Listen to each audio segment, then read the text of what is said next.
ആ ബദരീങ്ങളെ ബദറിൽ പങ്കെടുത്ത മുഴുവൻ സഹാബിമാരെയും നമ്മൾ സ്നേഹിക്കുന്നു, നമ്മുടെ മനസ്സിൽ കൊണ്ട് നടക്കുന്നു.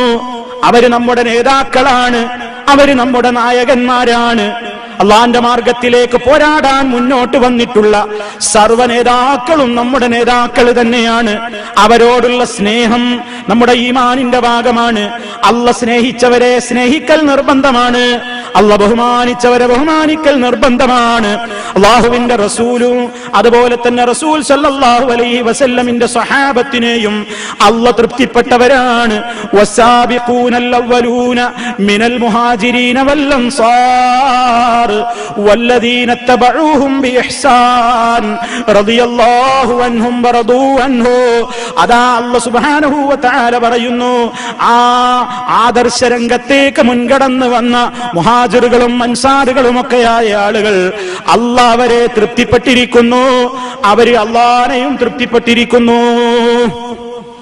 ആ നിലക്ക് വലിയ സ്ഥാനം കിട്ടിയവരാ ബദരീങ്ങൾ.